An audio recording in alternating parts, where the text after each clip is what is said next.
So last time we actually completed the entire chapter. We covered that in three parts.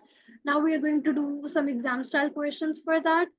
The first question is, which word describes a material that does not let thermal energy pass through it? The first option is conductor. So we know that the material that allows thermal energy or electricity to pass through it easily is actually a conductor. So that we have many examples like copper, any metals, etc. If we talk about vacuum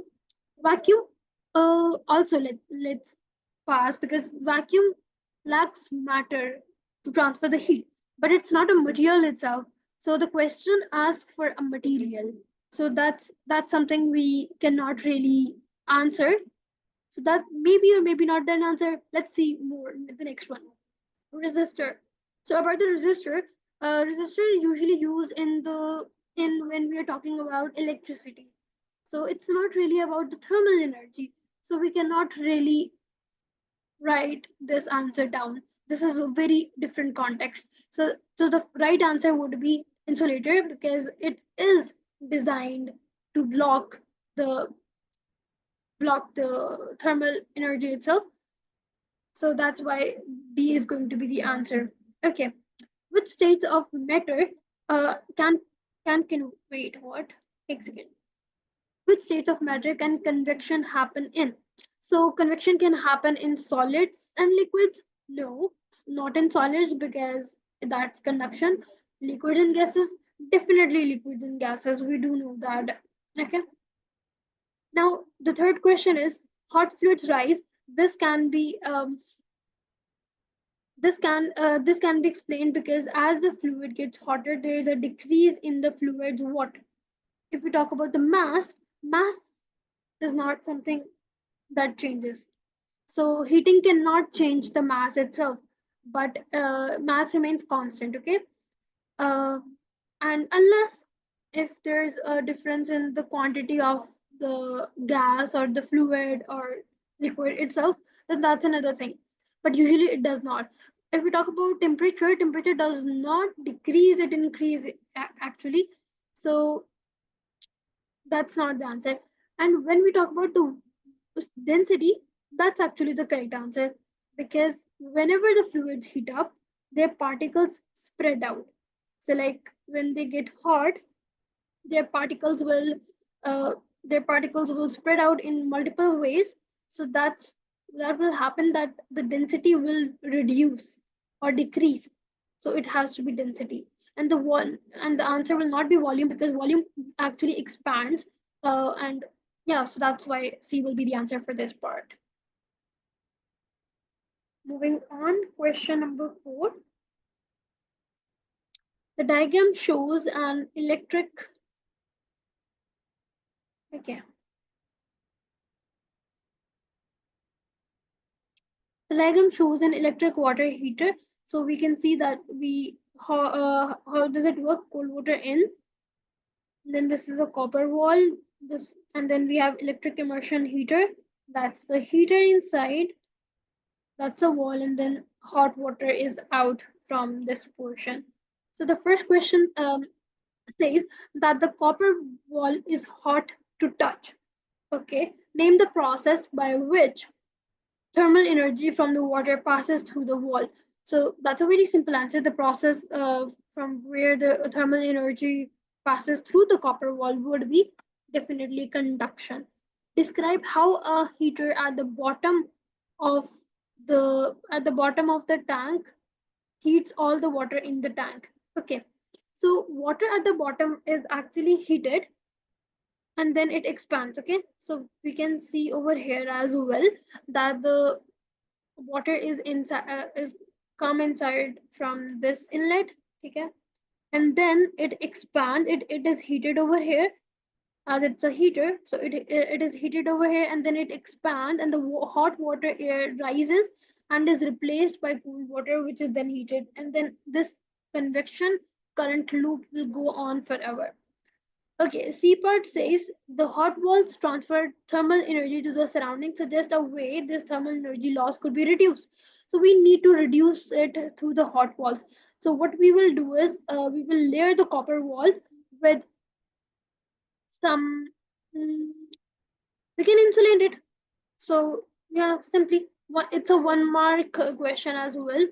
So we can simply, okay, we can just simply say that we can insulate the tank to ensure that there is no heat transfer towards the surroundings. Okay, now moving on to the next page, question number 5. Suggest a question which can be answered using the apparatus in the diagram. So the apparatus is that this is a Bunsen burner. Okay, this is the Bunsen burner that we have. These are the rods that touching it. This is the tripod stand. We have our aluminum rod over here. We have our brass rod over here. We have a copper rod over here, and then we have an iron rod over here. And then there is some sort of Vaseline over here, and then there is one drawing pin that is pasted, you can say, on the drawing pin.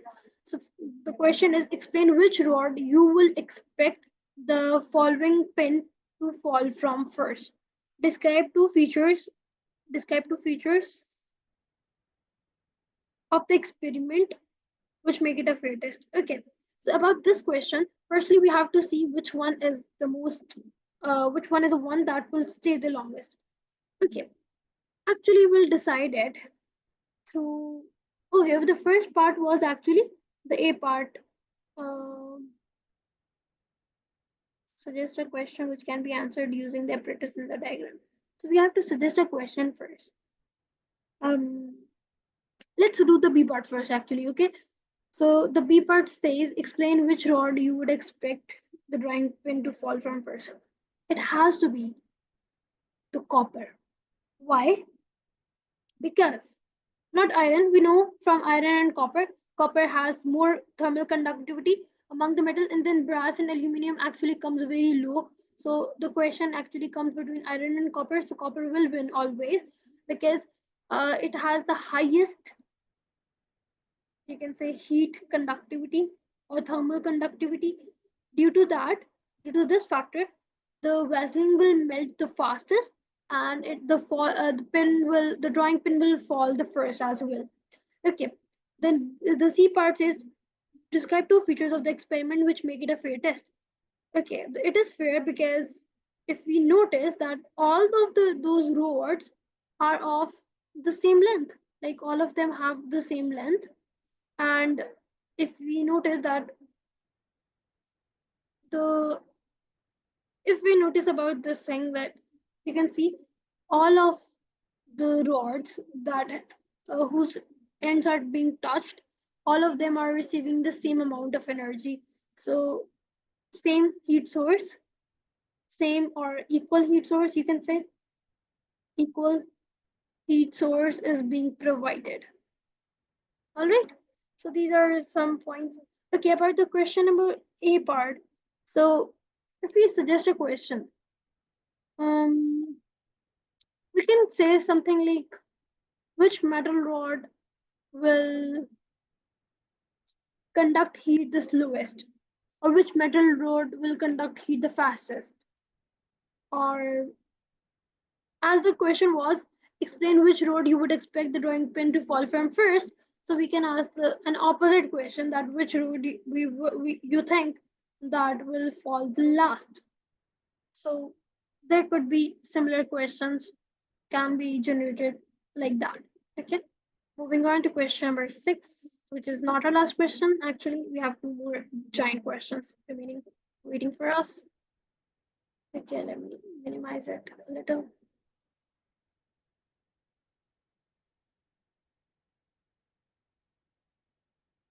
Okay, question number 6 says the diagram shows a Leslie cube. It is a metal box and each side has a different surface. So we have this Leslie cube. It has a black side over here. That's a black side. And then this is a metal white side. And this side is a shiny silver. That's a matte black. That's my matte white. And then this is shiny black. Okay, so shiny black over here, matte black over here, shiny silver over here, matte white over here. Then we have infrared detector over here that is detecting, and then we have heat proof matte over here. Okay, so Saraya uses a Leslie cube to investigate infrared radiation. She fills the cube with boiling water, so this has boiling water, so all sides are at the same temperature. She uses the infrared detector to investigate the radiation from each surface. The question A part says, why is it important to keep the detector? Why is it important to keep the detector at the same distance from each side? It is important to ensure that from everywhere infrared radiation जितनी भी हमारी detect हो रही है वो सारी same हो और हम लोग एक कंपैरिजन करने के लिए एक प्रॉपर कंपैरिजन करने के लिए हम सबको एक ही लेंथ के साथ करना पड़ेगा otherwise if there are variable length then this is of no use so to ensure that the infrared radiation is detected from each side is comparable and not affected by varying distances. Okay, and then the B part says match the surfaces to the temperatures. The first one has been done for you. We have shiny black that is 65.3 degrees Celsius. Okay. What about the matte black? Matte black is going to be 71.2 degrees Celsius. I'll explain why. And then matte white would be 64.5 and then the shiny silver would be 60.4 degrees. Why is that? Because if we talk about when we say black, okay, so whatever black it has to be higher value. If it is a matte black, let's talk about let's talk about two extremes first. We have matte black and we have shiny silver. So these are the exact opposite. So matte black has to be the highest one. All right. And the shiny silver has to be the lowest one. So among all of these, the highest one is this. So it has to be matte black. It's going to be matte black. And amongst them, this is the lowest, that is the shiny silver. And then they already did one for us. Shiny black was done. They did that for a reason because we cannot really estimate if the shiny black would be greater or if the matte white would be greater. So the remaining option that we were left with was matte white, that is 64.5 degrees Celsius, and that will be the answer for this one. So that's how this question will be done. Okay. Oh, there's another part for it. Saraya's infrared detector gave the temperature to the nearest 0.1 degree Celsius. Then repeats the same experiment using a different infrared detector, which gives the temperature to the nearest degree. Okay, that was to a decimal place, and this is to the nearest degree. So their answers will differ. Why? Because Zen is going to get the answer. Zen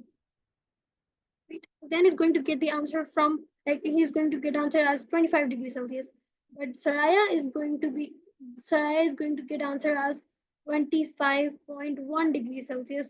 So that actually makes a difference. Or Saraya will also get 25.9 degrees Celsius, which is almost equal to 26 degrees Celsius. But if the answer for Zen's will be 25 degrees Celsius, the answers are not really precise. So that is not a good thing, and he will be unable to identify between the two problematic questions, that was shiny black and matte white. So it would be harder to identify which one to pick. So as both of them are recorded at let's see, they were recorded at some same temperature, I believe. It was 64.5 and 65.3. So like if we round this off, let's say we're going to round this off. So this is going to become 65 degrees Celsius. This is also going to become 65 degrees Celsius. Then how are you going to identify which one it is when it's the turn of Zen? But when you are doing it with Saraya, you can identify that, okay, this has to be matte white. Okay, this has to be shiny black. So that identifies it properly. Okay. Moving on to question number 7.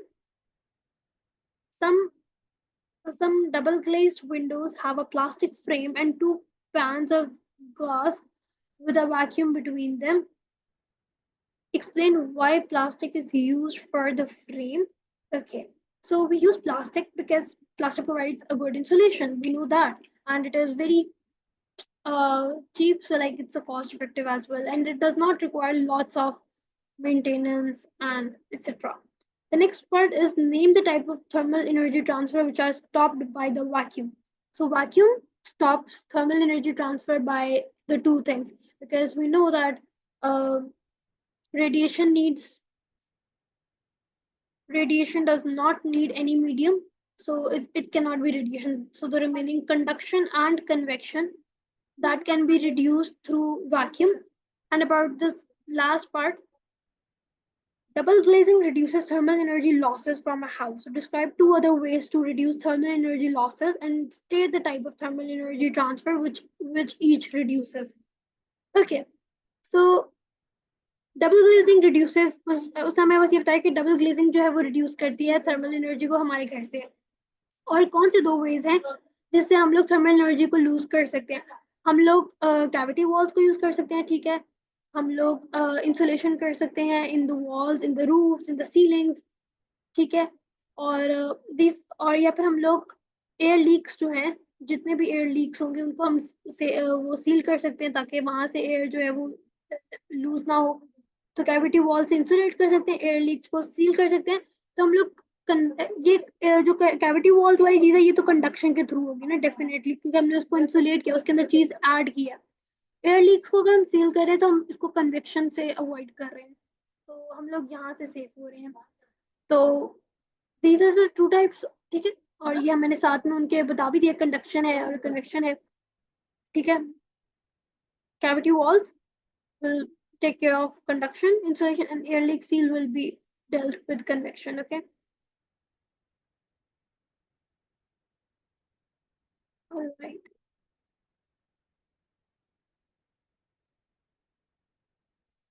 Now it's time for the last question, question number 8. It says two beakers are filled with water at 20 Celsius. Beaker A is placed outside in the snow at -5 degrees Celsius. Beaker B is placed in a room of 25 degrees Celsius. The temperature of each beaker is taken half an hour later. Okay. State what you would expect to happen to the temperature of the two beakers. So we have this first beaker. Both of them are filled with water at 20 degrees Celsius, but beaker A is placed in -5 degrees Celsius. It has inside was 20 degrees Celsius initially, and beaker B was initially 20 degrees Celsius, but now it is in 25 degrees Celsius room. So after 30 minutes or after half an hour, what would happen? So definitely A would cool down and B would warm up. So that will happen. B part says explain your answer in terms of the energy radiated or absorbed by the water in each beaker. So A is actually warmer than its surrounding. So it radiates more energy than it absorbs. Okay. So it is going to go outside, because we know that the heat thermal energy transfer is always from the hotter region to the colder region. So that will happen in this case. For the B part, B is cooler than the surroundings, so it absorbs more energy than it radiates. Again, the same concept, because it is because the heat energy is always from hotter region to the colder region, comparatively colder region, you can say so in this case. Okay, the C part says a third beaker also filled with third beaker, let's call it C. It's also filled with 20 degrees Celsius and remains at this temperature. Okay. So state and explain what you can deduce from this about where the third beaker has been placed. So as it is in the constant temperature, okay. So that means the amount of radiation that it is absorbing and the amount of radiation that it is emitting is equal. So that means this means that the outside is also of 20 degrees Celsius. Okay, so that will be the answer for this part. And here this entire exercise has been done. We have done the entire chapter.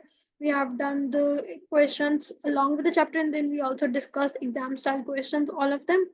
And here this question chapter finishes. Okay, so we'll stop over here.